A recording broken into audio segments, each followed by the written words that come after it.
Welcome to this special deep dive, everyone. We are talking directly to you, our listener, today. Yeah, thanks for joining us. We have a really interesting setup for today's discussion. We do. Today, our goal is basically twofold. First, we want to unpack a really important global news story. It is about recent military attacks in the Middle East. Right, involving Iran, Saudi Arabia, the UAE, and the United States. It is a major story.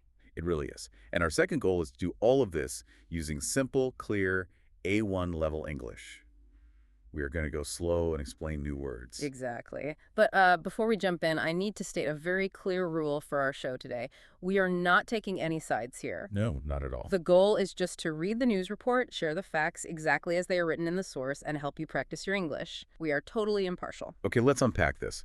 We need to start with the biggest event in the news report, just to ground us in the main action. Right, the physical attack on a military base. Yeah. So the location is the Prince Sultan Air Base. This is in Saudi Arabia, about 96 kilometers from Riyadh. Riyadh is the capital city. And we should quickly explain what a base is for our listeners. It is basically a big home for soldiers and planes. Exactly. It is a huge military area. And this specific base is actually run by the Royal Saudi Air Force. But U.S. troops use it too. Yeah, it is kind of like a shared house, right? That's a perfect way to look at it. Saudi Arabia owns the house, but U.S. soldiers are staying there as guests. Right. And on a Friday, this shared house was attacked. The report says Iran fired 6 ballistic missiles and 29 drones. Let's break those words down. A missile is, well, it is a big flying bomb. It goes very fast. And a drone is like a small flying robot. There's no pilot inside. Right. So they sent all of these weapons, and they hit a building on the base. 15 U.S. troops were hurt. Wow, 15. Yeah, and 5 of them were hurt seriously. The weapons also damaged several aerial refueling planes. Ah, okay. Aerial refueling planes. Those are basically massive airplanes that give gas to other planes while they are flying. Exactly, like a flying gas station. If you damage them, the other fighter planes cannot fly very far. That is a huge strategic hit. And this was not even the only attack that week, was it? No, it wasn't. The base was attacked twice earlier in the week, too. 14 U.S. troops were hurt in those earlier strikes. So if you add that up, more than 24 more than 24 U.S. troops were hurt in just the past week. Yeah, more than 24. Which brings up a really big question. Why is this happening right now? Did something happen before this attack? Well, to answer that, we have to look at what politicians were saying right before the violence started. Okay, like who? Like the U.S. president at the time, Donald Trump. He publicly said that talks to end the war were going very well. Wait, very well.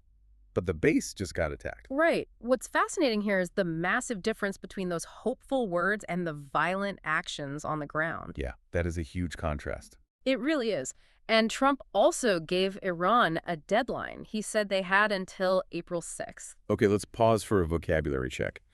A deadline is a date when you must finish something. You cannot go past it. Exactly. So the deadline was for Iran to reopen the Strait of Hormuz. And the strait is a narrow path of water. It is a place where ships travel. Right. And it's a very important path for global oil. So the U.S. says, open this water path by April 6th. And oh, by the way, peace talks are going very well. It is like someone saying, we are good friends now. But then they throw a rock at you. That is exactly what it feels like. So if the talks were going very well, why did the news report say the attacks happened after the president said this? Well, sometimes in a conflict, a country uses violence to show they are strong before they sit down to talk. It is a harsh strategy. Like trying to get a better deal by proving you are dangerous. Yes, exactly. And Iran's military did not just focus on Saudi Arabia. The report says we need to look at another location. Right, the fighting did not stop there. The news report talks about Dubai, which is a big city in the United Arab Emirates, or the UAE. Yeah. Iran's Military Central Operational Command, a group called Qatam al-Anbiya, said they attacked a place in Dubai. And the target is so specific. They hit a Ukrainian anti-drone system depot. Let's explain those words. Anti-drone just means it is against drones. It stops them. And a depot is like a big room or a building to keep things, a storehouse. So they attacked the storehouse holding the machines that stop drones. And Iran claimed this depot is actually used to help the U.S. military. Right, they called these locations hideouts for American commanders and soldiers. Yeah, that was their claim. This is so interesting. In Saudi Arabia, Iran used 29 drones to attack. In Dubai, Right. Iran attacked the machine that stops drones. It is totally connected. It sounds like a game of chess. They want to make sure nobody can stop their flying robots. That is a great analogy. You take out the defense first. Yes. And there is a crazy detail about the timing of this Dubai attack, too.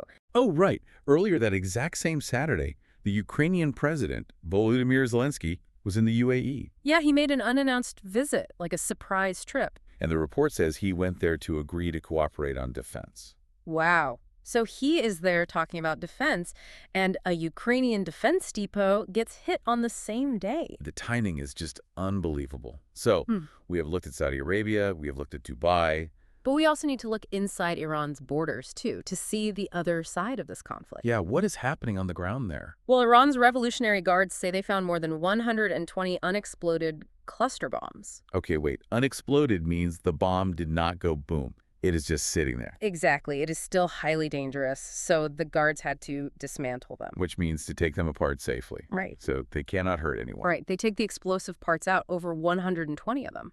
That is terrifying. Where did Iran say these bombs came from? Well, if we connect this to the bigger picture, Iran alleges that these bombs were dropped during U.S. and Israeli attacks. In a southwestern province in Iran. Right. Yes. But remember our rule about impartiality. They allege this. That means they say it is true, but we do not have proof of who dropped them. We only know that Iran says it is true. But still, the fact that they found 120 bombs just sitting in the dirt. Yeah, it's a huge problem. That raises an important question, though. If these bombs are from old attacks, does it mean the danger stays long after the planes fly away? Oh, absolutely. The war might officially pause, but the ground is still a trap. People cannot farm or build safely. It really makes you think differently about how conflicts end. It really does. So what does this all mean? We have covered a lot of ground today. Can you give us a simple summary? Sure, I will keep it very simple. First, attacks happened at a base and soldiers were hurt. Second, politicians gave a deadline for a water path. Third, a drone stopping machine was destroyed in Dubai. And finally, old bombs were found sleeping in the dirt in Iran. That is the whole story in a nutshell. I want to take a moment to congratulate you, our listener. You are practicing your English while learning about a very serious, complicated world news event. It is not easy, but you are doing it. You really are. Thank you for joining us for this deep dive. Before we go, I want to leave you with one final thought. Think about those 120 unexploded bombs waiting in the ground. Yeah, just hiding there. Even if politicians say the talks are going very well today, how many years does it take for the land itself to finally be safe?